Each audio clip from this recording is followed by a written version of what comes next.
as misguided as the Rams may be, by throwing away all their draft picks on veteran players and not wanting to draft players in the upper rounds and being criticized for drafting guys who don't work out well. Case in point, this year's second-round pick, Tutu Atwell, hasn't been great so far.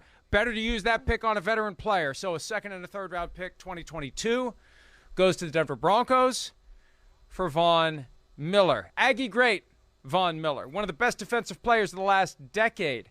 An institution in Denver, and Denver's picking up $9 million of his remaining $9.7 million in salary to get this deal done, buying draft picks in exchange for handing over Von Miller and paying the bulk of his salary. Scale of 1 to 10, how surprised were you by that move?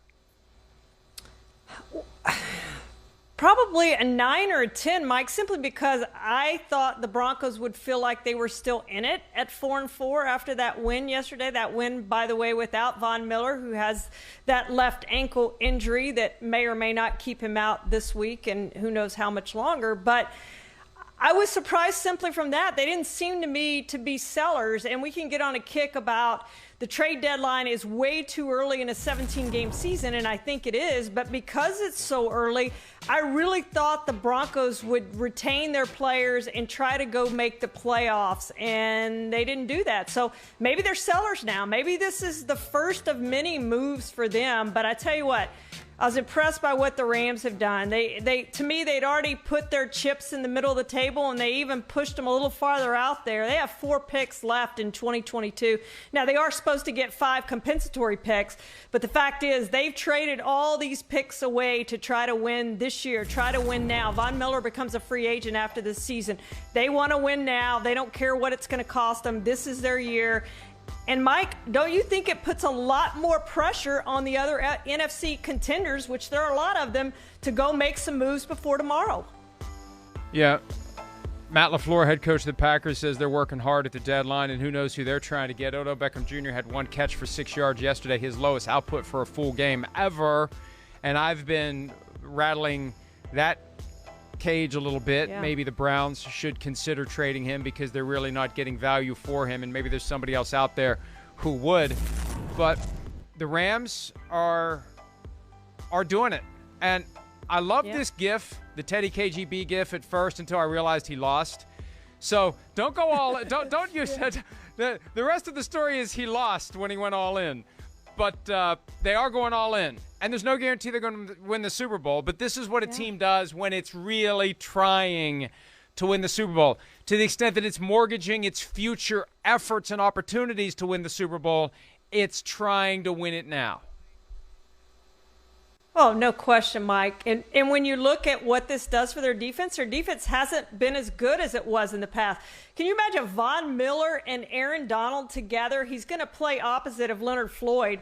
And I just think this is going to be exciting for this defense. With Jalen Ramsey back there, this is, again, going to make them one of the dominant defenses. Number 1 in total defense last season. I would expect them to be right there in the end if Von Miller can stay healthy and get back on the field here pretty quickly for the Rams. And it is a defense that's close to what he was playing in Denver. So I don't think there's going to be a learning curve. They're going to say, hey, go get the quarterback. And when we know that as the NFL's leading active pass rusher in sacks, he's able to do that. He can still get after the quarterback, Mike. So I think this is a great move for the Rams to improve their defense.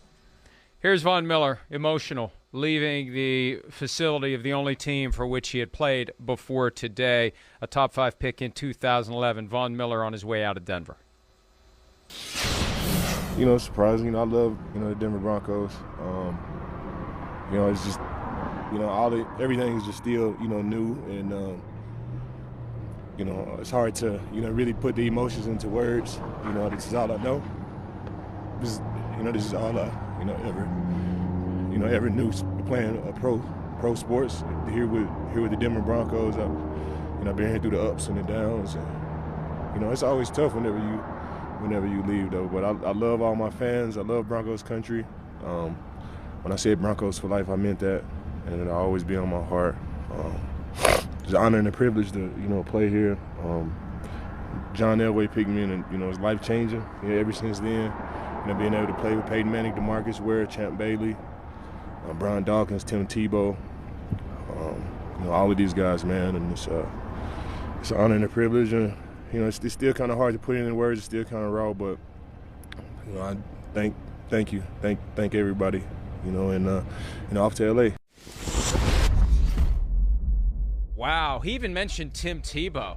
My goodness. Now, he was a rookie. That's how long ago Tebow Mania happened. Yeah. Von Miller was a rookie the year of Tebow Mania in Denver, and I would probably mention Tebow if my first experience in the NFL was that craziness that happened that ultimately carried the Broncos to the Final Eight with the playoff win over the Pittsburgh Steelers. Even though the Broncos were 8-8 and the Steelers were 11-5, the Broncos won the division somehow, and they won that game in overtime somehow. So Von Miller, the MVP of Super Bowl 50, and a great, great player, still with gas in the tank. And look, I can understand why he's upset about leaving Denver, but Charean, he's got a chance now to get Super Bowl ring number 2. Yeah, that's exactly right, Mike. And he was only one of 2 players left from that Super Bowl 50 team. The other one, of course, is kicker Brandon McManus. So Brandon McManus now stands alone from that Super Bowl 50 team, which tells you how much turnover the Broncos have had, because it wasn't that long ago that we were talking about, and this thing has really turned over. But that's the nature of this league, Mike, is it turns over quickly. And now Von Miller's on his way elsewhere, and he does have a chance to win a championship. It improves their odds, I think. And when you look at the Cardinals, what happened on Thursday night, losing J.J. Watt, this to me just reinforces the Rams as the favorites in that division in what is a very, very tough division. Bills the favorites at plus 475. You saw that on the screen there. Bucks at plus 650 after losing to the Saints on Sunday, and there are the Rams at plus 700. I'd find a way to wedge the Saints in that top 5, even without their starting quarterback. We'll talk about that in a minute. But with Sean Payton and what he's able to do with that team and that defense, what they did to Tom Brady yesterday, you got to take them very seriously, and that may be a good bet right now if you're looking for value. Wherever the Saints are by way of odds, they're not in the top 5. Hi, I'm Mike Tirico, and thanks for watching. Make sure to hit subscribe for the latest news and highlights from NBC Sports.